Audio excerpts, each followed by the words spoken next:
Biden has spent the past few days recovering from COVID, we are told, in his Rehoboth Beach home.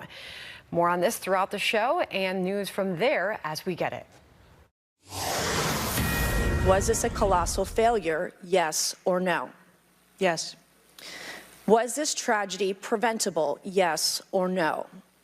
Yes. Do you agree with the assessment of the former Secret Service director that the roof was so sloped that it created safety concerns? I can't agree with that. Director, it's been 9 days. Either you have the information or you do not. And here's where we start this afternoon. Secret Service Director Kimberly Cheadle officially stepping down from her post over her agency's failure to stop the assassination attempt of former President Trump. Her resignation coming just one day after a blistering congressional hearing where lawmakers say she refused to answer even basic questions about the security on the day of the rally. Hello, I'm John Roberts in Washington. Sandra, another fast-moving day upon us. It is incredible. Great to be with you, John. I'm Sandra Smith in New York. This is America Reports. Right now, the House Homeland Security Committee holding a second public hearing looking into the security failures of that day. Secret Service Director Kimberly Cheadle, Homeland Security Secretary Alejandro Mayorkas, and FBI Director Christopher Wray were initially asked to appear today, but every single one of them declined. House Oversight Committee member Jim Jordan joins us with his reaction in moments. Fox team coverage ahead with Ted Williams on where the investigation stands right now. But first, to Aisha Husney. She's live on Capitol Hill. And Aisha, President Biden says that he's going to appoint a new Secret Service director very soon. John, Sandra, good to see you. That's right. President Biden is looking for a replacement for Director Kimberly Cheadle.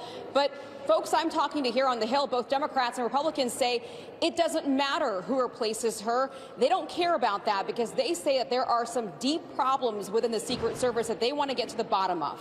Watch. Secret Service has to have, perfect score. They can't let anything happen. The last time we had an assassination attempt 40 years ago, great Californian Ronald Reagan took a shot. Can't let that happen again. So the resignation of the commissioner fixes absolutely nothing. We've got to drill down and make sure things are working. So the director leaving really doesn't change much for lawmakers here. That's why House Speaker Johnson and Democratic leader Jeffries have launched a bipartisan task force today to investigate the assassination attempt and try to figure out how to fix the Secret Service. Former President Trump, who met with Cheadle at the RNC last week, out with a statement, and it was not kind, John. He says, "She never gave me proper protection, so I ended up having to take a bullet for democracy. Many requests were made by on-site Secret Service for more people, always with a turn down or no response. I have the biggest crowds in history, and they should be treated accordingly. Big improvements have been made over the last week." Now, the Homeland Security hearing with Pennsylvania State Police is ongoing right behind me. The FBI Director, Christopher Wray, will be on the Hill tomorrow. So for lawmakers, their work continues even with the director now gone. John. All right, we'll see if they can get more answers because they certainly didn't get any yesterday. Aisha Husney for us in Capitol Hill. Aisha, thanks. Sandra? All right, let's bring in Fox News contributor Ted Williams. He's on the ground in Butler, Pennsylvania for us. Ted, you've been to a lot of scenes. What has struck you since you've been on the ground there, knowing the details and the facts we've received about this colossal security failure so far? Hi, Sandra. I can tell you one of the major questions I have is why the Secret Service let Donald John Trump, the 45th president of the United States, get on that stage knowing full well in advance that they had a suspicious person in that area, and to allow the president to get on that stage was something that should never have happened. I can tell you, Sandra, one of the best unfortunate kept secrets in law enforcement is that there's always, unfortunately, a lack of communication. And that is what took place here. There was really a lack of communication between the local law enforcement and the Secret Service.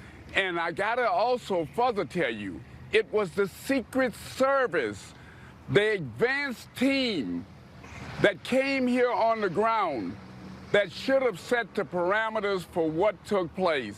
It's an embarrassment, and yes, Sandra, it is in fact a colossal failure. Hey, Ted, it's John here. I mean, is there any question that there should have been oversight on that roof? That maybe there should have been an actual officer on that roof? John, there's no question whatsoever. It pissed me off, if I should use that language, that Kimberly Cheatle told Congress that that roof was such a sloped angle, the roof where this shooter was on, that you couldn't get anybody else up there. But yet, there were counter or snipers of the FBI that were on sloped roofs. So what I'm simply saying is, Cheatle lied to Congress. So, Ted, we have seen the map.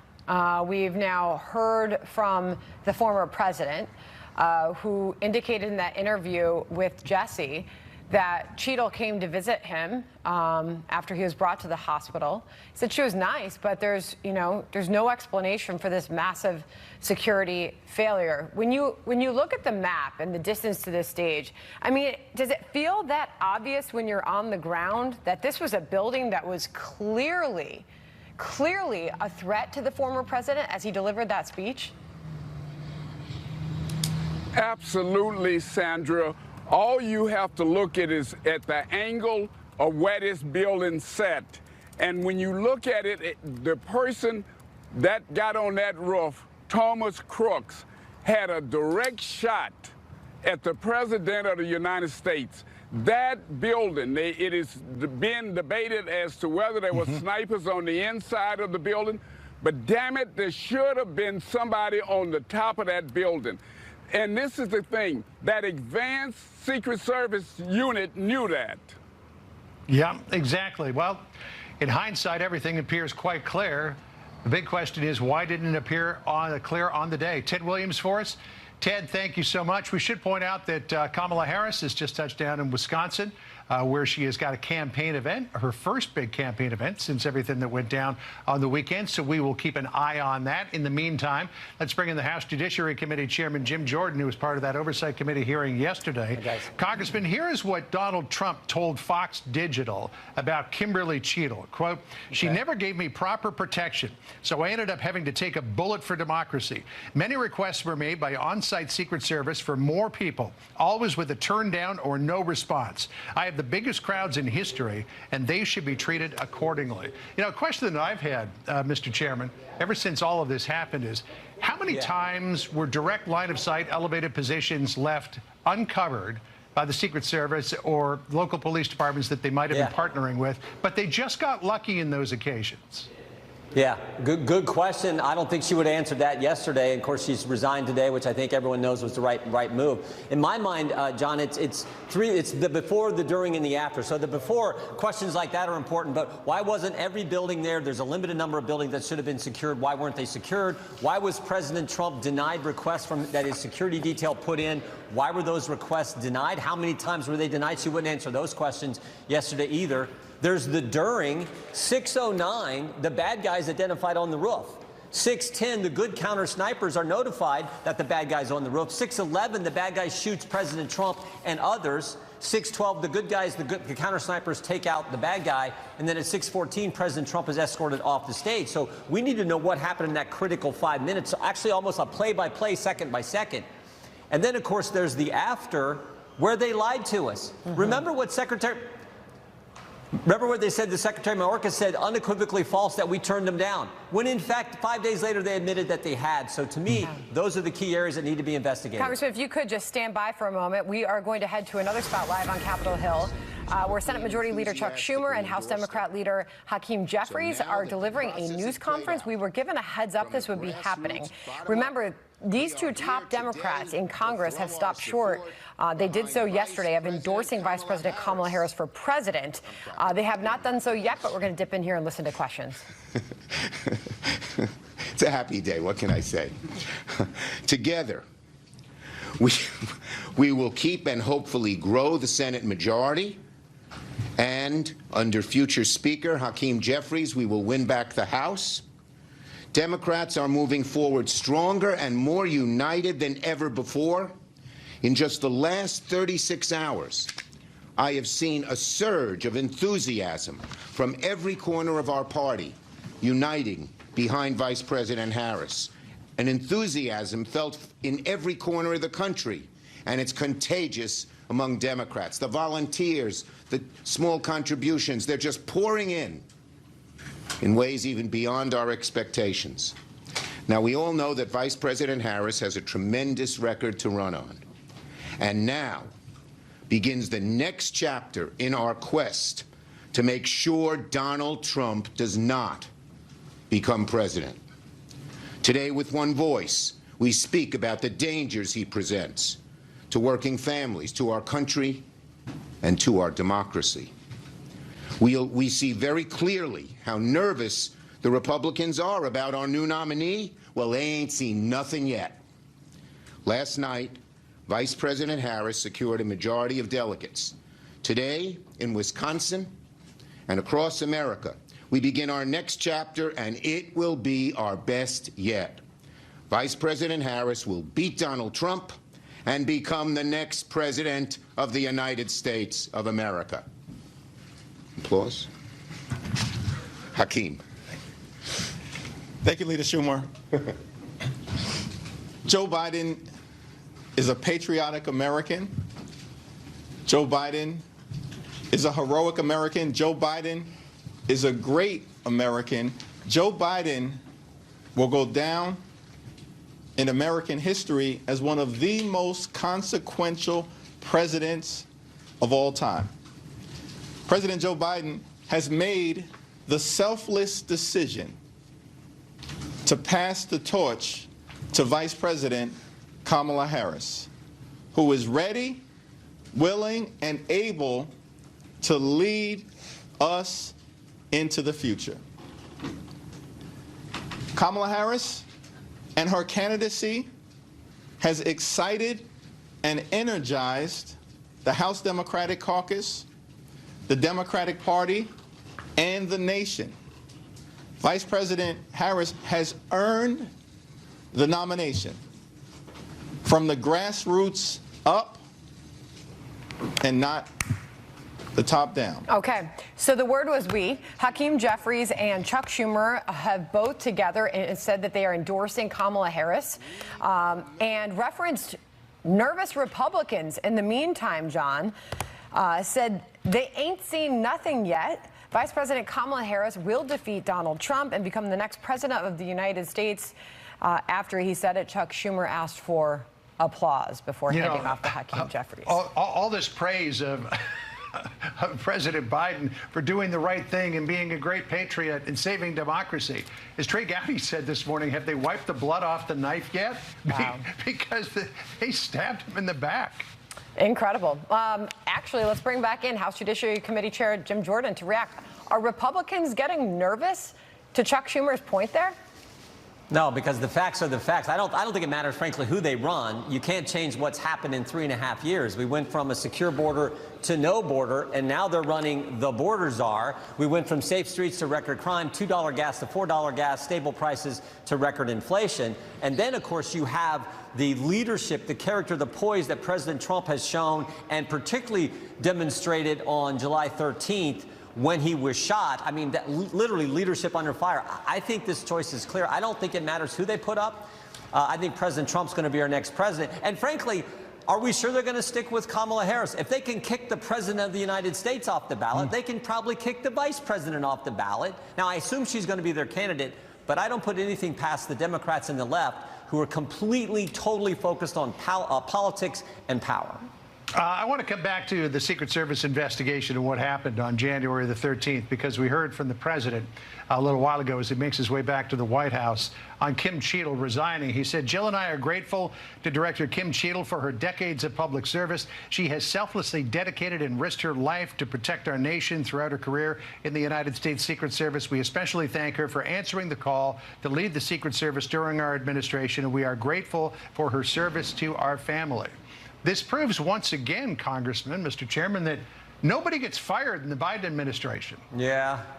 No, I think you're right. That's the nature of this administration. I mean, when the border czar is now their candidate for president, and we have the situation we've had on our border for 3.5 years, literally no border, I guess that's just the way this administration operates. Again, I think it's important that we focus on, as I said, the before, the during, and the after. But this after, where they told us things that were not true. When they said it was absolutely false that President Trump's security detail asked for help and was denied that. And Mayorkas said it's unequivocally false, that statement. And then 5 days later, they said, well, oh, by the way, there were instances where we did turn down requests from President Trump's security detail. It can't be both. You were lying to us when you told us that just days after an assassination attempt on the former president.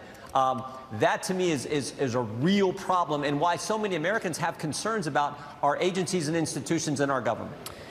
You know, to circle back on the news just there, these two top Democrats now endorsing Kamala Harris, there seems to be momentum. There seems to be money. There seems to be some growing enthusiasm. You just said, I don't care who they put up. You do believe that Donald Trump will win, Congressman. Are Republicans underestimating her ability and Democrats' ability to pull this off? No, I learned a long time ago in athletics, you go hard all the way to the end of the match, into the game. So we got to run hard. We got great Senate candidates in Bernie Moreno in Ohio, Dave McCormick in Pennsylvania. We got good House candidates, and we got a great ticket with President Trump and Vice President Senator Vance. So we got to keep working hard. But again, you can't change the facts. You can't change the record. The record is we literally went from a secure border to no border in 3.5 years. Everyone, take your family out to dinner. Go out to dinner and see what it costs just to take your family out on a Friday night for a dinner. It costs an arm and a leg. So everyone knows what's going on. And then there's, of course, this leadership that projecting strength from the Oval Office that we had in President Trump and don't have with this administration. So again, they can put up whoever they want. I think we're going to win because I think the contrast is so sharp between President Trump's policies and what we've had with the Biden administration. What do you make, Chairman, of the calls from a number of Republicans, including the Speaker of the House, that if Joe Biden is not fit to stand for re-election, he's not fit to serve the presidency of the United States and should resign? I mean, politically, I can see that if Kamala Harris became the president, you could directly tie her to the Biden administration policies. But she would then have the power of incumbency. She'd have the power of the White House behind her, including the campaign. And it strikes a lot of people, including your old colleague Trey Gowdy, who said this morning that could give her a leg up in the election. So why push for Biden to go?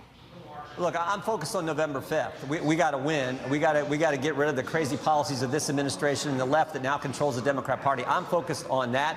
But again, I don't know how Kamala Harris can run away from the Biden policies. She's been part of the administration, and she's the border czar, which is one of the issues on top of mind for the American people. So I don't know how she can in any way run away from the Biden policies. She's part of that administration, and she was part of implementing those particular policies, which have been bad for the country.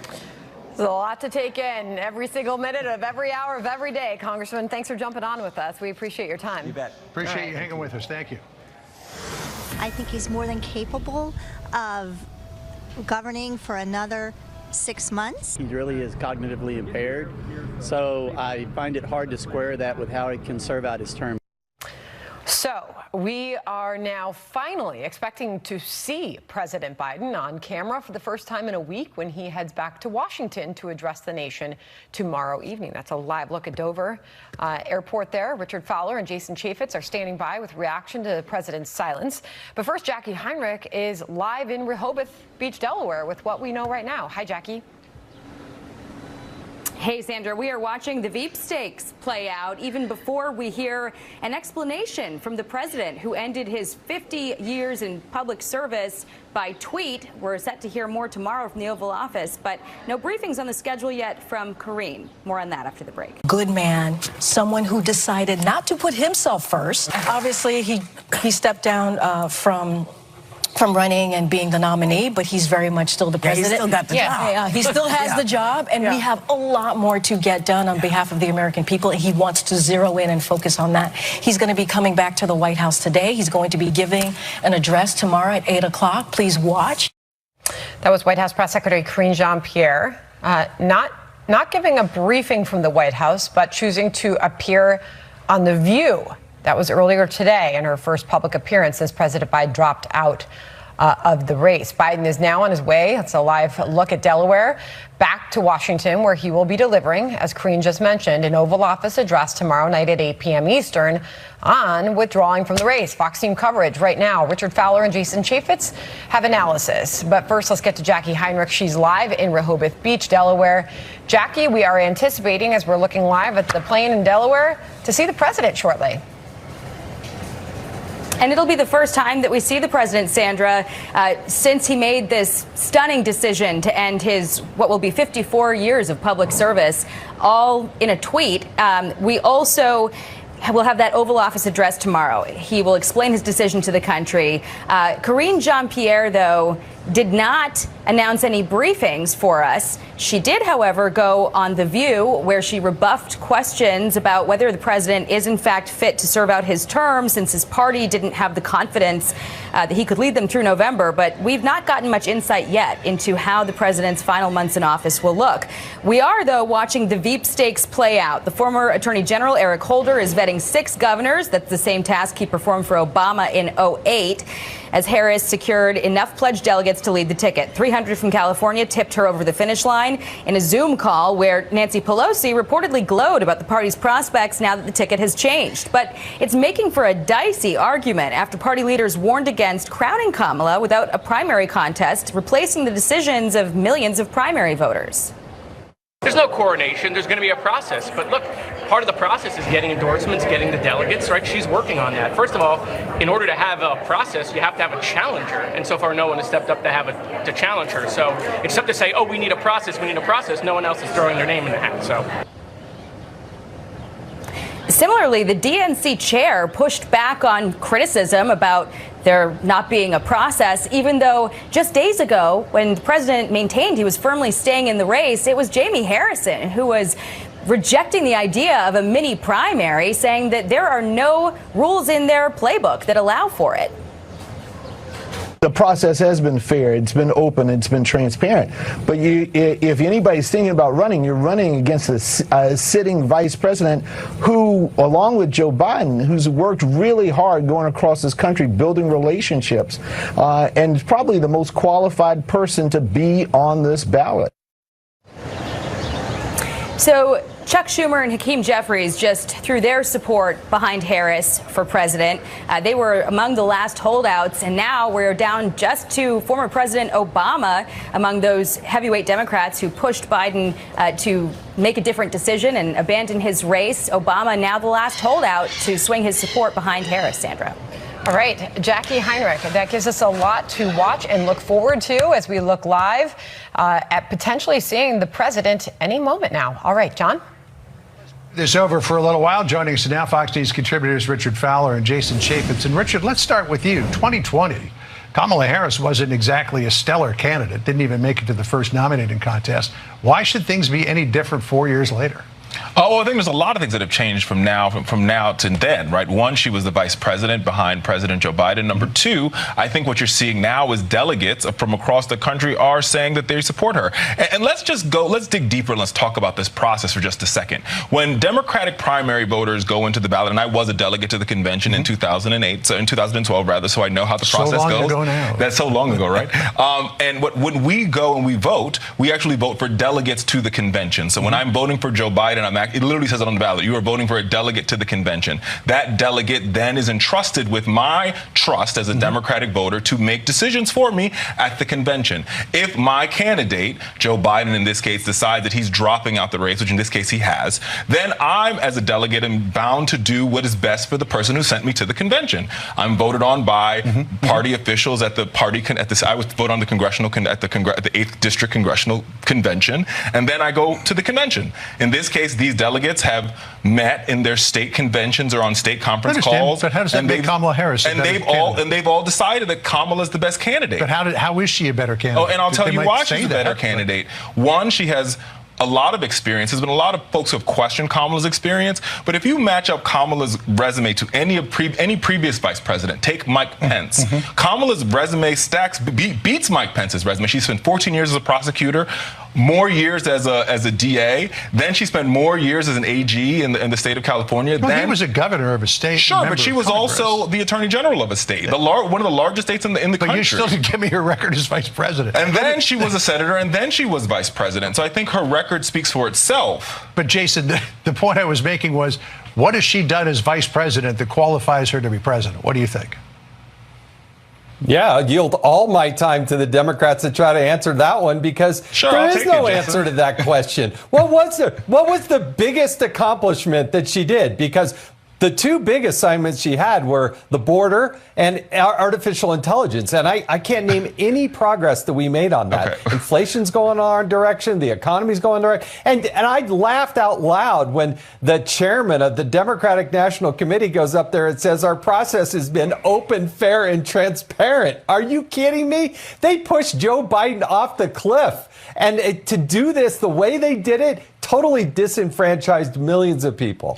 Go ahead, explain to me what you think she's actually done. Let's clear some things up. I think Republicans for a long time have labeled Kamala Harris the border czar. If you go back to she was. No. If you go back to the president's No. If you go back to the president's statement where he asked Kamala Harris to lead the diplomatic effort in the Northern Triangle countries to work on root causes to why people are migrating to the southern border or crossing the border, she was not the border czar. She was responsible for diplomatic efforts getting to the root cause. Are you telling me that her assignment was find out why people are coming here? Yes, her assignment was the same thing. Wait, I can tell you that. No, her assignment was I'm not the vice president. Her assignment was the same assignment that he had during the Obama administration. And let's also be very clear. For decades, many presidents have tried to deal with the problem at America's southern border, starting with George H.W. Bush to today. And not any of those presidents have solved that border. Because let me be very clear. Because if Donald Trump had solved the southern border, there wouldn't be border crossings today.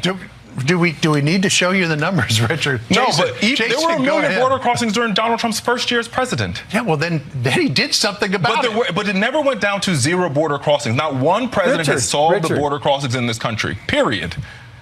Not completely. Of course, that's my point. Everything is irrelevant. What we're trying to do is we're trying to force Kamala Harris to wear the cross. But you still haven't said what she's done. We're trying to force Kamala Harris to wear the cross of the border crossing problem when no president has solved it. The American Congress hasn't solved it, but this woman is supposed to solve it, and that's just woefully unfair. All right, I'll come back to ask Richard what she's done. What has she solved? Jason. Richard, name one thing she's done. I can give you a number of things that she solved. When Kamala Harris was president. Just name one. Before Kamala Harris became president in this country. She's not president. Before she became vice president, excuse me. She is going to be president. But before she became vice president, there were only three states in this country where maternal care, postpartum care was extended past 12 weeks. Since she has been vice president, now 46 states in this country have extended maternal care, postpartum to 12 weeks for those who are Medicaid recipients. That's a big deal for everyday people who are having babies across this country. We are in the world, we have the most maternal deaths more than any other developed country, and she's working to solve that every single day. This is a real issue that affects real women every day. All right, Jason, final word to you. She's impossible to work for. The idea that 92% of her staff... Another attack, but you can't do the fact that she solved something. That's just her record. She solved something. You said, what did she solve? I gave you an example. Pathetic. She has not performed the duties that are going to garner the votes that are necessary. And you know what? Democrats were pretty excited about her when she first ran for president. She was polling 8th in California, her home state. Andrew Yang was doing better, and she had to drop out. But Jason, so to be very clear, the only person, over the past two nights, But over the past two nights, on Sunday night, 44,000 black women had a call supporting Kamala Harris. They raised $1.2 million. Last night, 62,000 black men had a call. They raised $1.5 million supporting Kamala Harris. I don't know what else you want to call, but I call that excitement. Yeah, I don't think it's going to last very long when people figure out who she is and what she's done. She hasn't accomplished anything. All right, gentlemen, we got to leave it there, but we've got weeks and weeks to keep debating this, so we'll bring you all back. Jason, Richard, thank you so much. Sandra? All right. Great discussion, which brings us to Alex Thompson, Axios national political correspondent. Alex, please join our coverage. Thank you very much for being here as we look live there at Dover Air Force Base, as we are about to see the president for the first time in what has been a number of days. He is apparently now testing negative for COVID. We will see him, and he is planning to speak to the nation tomorrow night, 8 p.m. Eastern time. Let me get your thoughts on this first. This is Karine Jean-Pierre, the press secretary, who Alex didn't offer a briefing after the president decided to step out of the race. We have not seen her hold one, I believe it's about a week now. But she did join the ladies on The View earlier, and she went on to defend Kamala Harris. Listen. He said himself the reason why he picked Vice President Kamala Harris is because he believed that she would be ready to lead from day one. He believed she was the right person to take over the campaign, and she is. There's always this reference to who she was before she took office as vice president. We heard that from Karine Jean-Pierre there. We've heard that from the president when he was asked about her record, and he referenced her time before she was vice president. So what will they be able to tout as far as her accomplishments while in the White House? Well, it was also sort of funny that Karine Jean-Pierre said that. I had a story just yesterday that, Kamala basically did not include Karine Jean-Pierre in her withering and how she questioned and in some ways interrogated her in front of people, that people became uncomfortable. They felt that she embarrassed her in public. So it's sort of interesting to see her talking up now. Now, in terms of her past record, it's the same reason why people were so excited when she got in the race in the first place in 2020, why she had that big rally in Oakland, California, that had a lot of enthusiasm. As a senator, she was really good at doing these Senate hearings and interrogating Trump officials, sort of you could see them becoming uncomfortable in their seats. One with then Attorney General Jeff Sessions stands out. And, she was elected statewide in California twice. So you also discovered some interesting things about how this came to pass that you wrote about in Axios, where you said in part, scoop, Biden doubted Harris's election chances. President Biden hesitated to drop his re-election campaign in part because he and his senior advisors worried that Vice President Kamala Harris wasn't up to taking on Donald Trump, according to 3 Biden aides familiar with recent talks about his plans. Now, suddenly, she's the, quote, best candidate for the job. How do they go from what you found out to where we are now?